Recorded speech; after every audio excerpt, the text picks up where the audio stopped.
want to take you now to Palm Beach, Florida, where President Trump is speaking to reporters from inside his Mar-a-Lago resort. Let's listen in. I've known her for a long time. I knew she was good, but I didn't know she was that good. She has been one of our all-time favorites. It was just so smooth. She's helped so many people in the world of small business, and she'll be leaving. She's going to go and help us with a very, very important year and a half that we have coming up, and the re-election, as they call it. And we look forward to that. We're going to be working very strongly. She's going to be doing a fantastic job. So she's going to be leaving. We'll be making the new nomination and appointment in the very short distance, and that'll be in consultation with Linda. But I just have to say that this is an outstanding woman who's done an outstanding job. And Linda, I want to thank you very much. Thank you. Thank you very much, sir.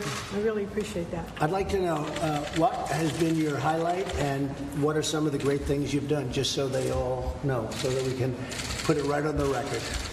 Well, the highlight has certainly been the fact that you asked me to take on this position.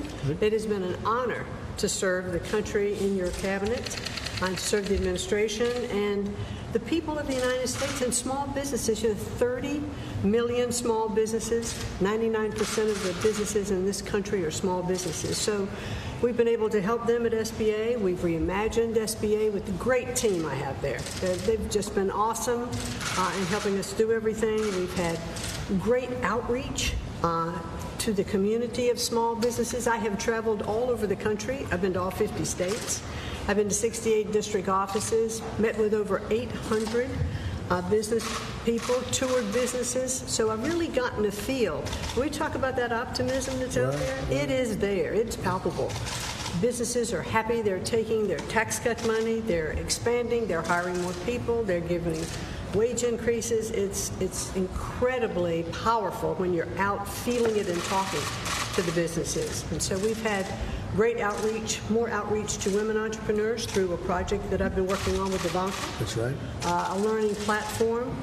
We took your salary that you donated, and we've developed a pilot program for our vets. Good. And we've been working really closely with Sonny Perdue and USDA to go out to the rural prosperity order that you put in place. And I can tell you one thing that not many people know about SBA is how we move in when there is a natural disaster. And I want to thank you for letting me go with you to Houston and Puerto Rico in my hometown of New Bern, North Carolina, and I got to see firsthand what it's like when the commander-in-chief is on the ground and the folks know that you're attending to them. And so I want to thank you again for serving. It's been an honor and a privilege, and thank my great team at SBA because they are awesome. Thank you very much. Thank you, sir. I do have to say that I witnessed firsthand during the hurricanes, because we had numerous hurricanes and they were big, and tornadoes. We had some vicious ones, and we just left Alabama. And I've watched Linda and her people, the great job they've done helping people that really needed help, and they needed it quickly, and you have just been outstanding. So we're very, very thrilled at the great job you've done and at the job you're going to be doing. We're staying together. Very importantly, we're staying together, and we'll be announcing the next administrator in the very near future. Right. I think we pretty much know who that's going to be. So we'll be putting it out there pretty soon. Okay? Give us a clue. Somebody that's really good. Somebody that we know very well, and somebody that will fit in beautifully. And really, I think somebody you're going to be very happy with. Mr. President, the Attorney General said today that he intends to release the Mueller report in full to Congress and the public. Do you agree with that decision, and do you want the White House to take a look over it for privilege? Well, I have great confidence in the Attorney General, and if that's what he'd like to do, I have nothing to hide. This was a hoax. This was a witch hunt. I have absolutely nothing to hide, and I think a lot of things are coming out with respect to the other side. But I have a lot of confidence in the Attorney General. Mr. President, are you going to be talking to President Putin about Venezuela? We will probably be talking at some point. We're looking at Venezuela. Venezuela right now is a big fat mess. The electricity's gone, power's gone, Fuel is gone. Gasoline for cars is gone. They have a lot of electric cars. That's all gone because they have no electric. They have nothing. What a job. When we talk about socialism, take a look at Venezuela. So I'll be talking about to a lot of people, perhaps President Putin, perhaps President Xi of China. My people right now are in China. We're negotiating the trade deal. We'll see what happens, but we're doing very well. How did those round of talks go? I think it's going very well. I mean, the trade deal is going very well. We'll see what happens, but it's going very well. They're in China right now, the highest level of our people, meeting with their people. Then they'll be coming back here for another round. It's a very comprehensive, to use a word that some people like, some people don't like. I think it's okay, but it is a very comprehensive, very detailed enlisting of problems that we've had with China over the years, and it's going to have to be a great deal. If it's not a great deal, we can't do it. We can't do it. Do you plan to name a new defense secretary soon? I'm very happy with Pat Shanahan. I think he's done a really great job. We knocked out the caliphate. We have now, if you look at Syria, what happened in a very, very short period of time, far shorter than people said it was even possible. We're working together very well on the wall and on the border. I'm very upset with Mexico. I think Mexico is doing a lot of talking. They have the strongest immigration laws anywhere in the world. They probably have the strongest. And we have the worst. We have the weakest, the most pathetic, the most laughed at immigration laws anywhere in the world. They're the Democrats' laws. And I got stuck with them, and I hope Congress is going to change them rapidly. They have a lot of opposition from Democrats, not because the Democrats don't think they'd be right in changing them, just because they don't want to make anybody look good. They want no victories. They don't care if the country suffers. They don't want any victories. We have 2 brand new caravans coming up, if you can believe it, 2 big ones, and they're coming up. And Mexico could stop them very easily. Mexico has a trade surplus with the United States for many years of $100 billion a year at least. This is for many years. Mexico has taken a big portion of our car business. Mexico is doing very well because of the United States, and frankly, they have to stop the illegal immigration. We've run out of room. We have this ridiculous catch and release program where you catch them and then you're supposed to release them. And you release them into our country. And we've been very, very tough. And the Border Patrol has been incredible. I have to tell you, the people in the Border Patrol, the job they do is unbelievable. ICE, the same thing, and law enforcement. But Mexico is going to have to do something, otherwise I'm closing the border. I'll just close the border. And with a deficit like we have with Mexico and have had for many years, closing the border will be a profit-making operation. When you close the border, also, you will stop a lot of the drugs from coming in, because we take in tremendous drugs from Mexico, as you know as well as I do. So you close up the border and you watch the drugs go way down, too. But I will close the border if Mexico doesn't get with it. If Mexico doesn't stop it. They come in from Guatemala, they come in from El Salvador, they come in from Honduras, they come in from all over, and they come in from Mexico.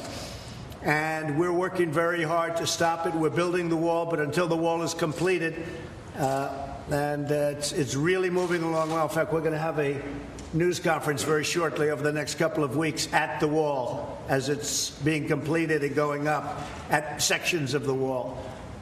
It's moving along rapidly, but still, we have a current crisis. We have a crisis. I know that you can go back 30 years and you go back 40 years, but I can't imagine it being any worse than it is right now. Sir, on that note, 2 children died around December in U.S. custody, migrant children. Do you believe, given the rising numbers of migrant families and children at the border, your administration is equipped to handle that in a way that tries to ensure that children are not dying?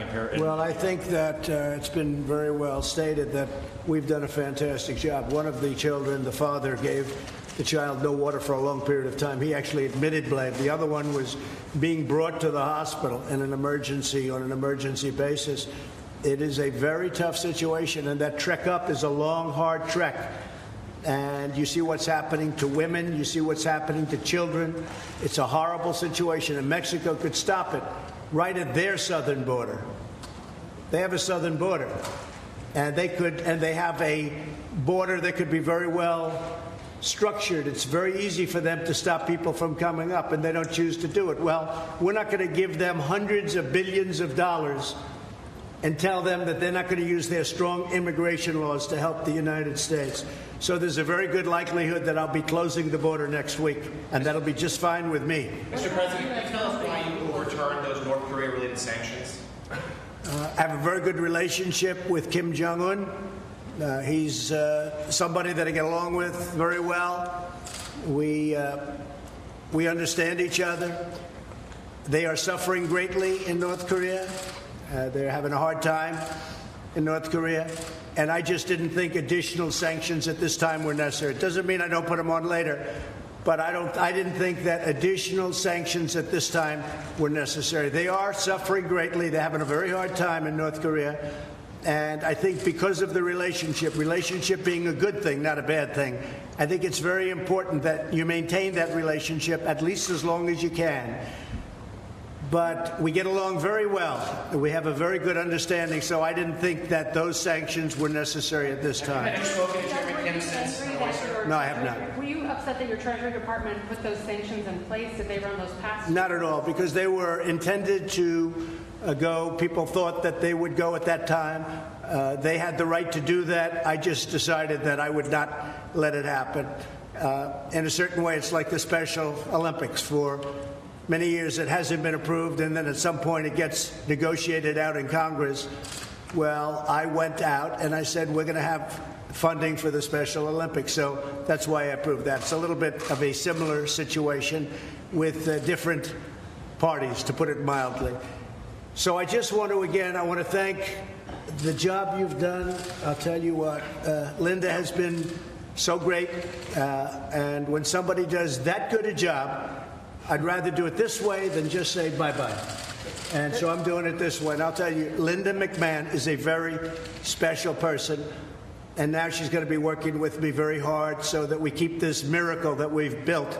You saw what happened last night in Michigan. We had, if they would really report it, many, many thousands of people outside of the arena. The arena was packed. That arena was absolutely packed last night.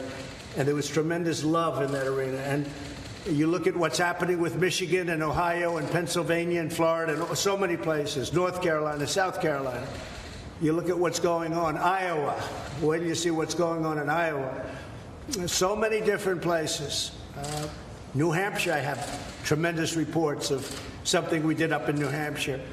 Our country is doing really well. We're the hottest country in the world economically, and it's going to stay that way for a long time to come. Thank you all very much, and Linda, thank you very much. Thank you very much.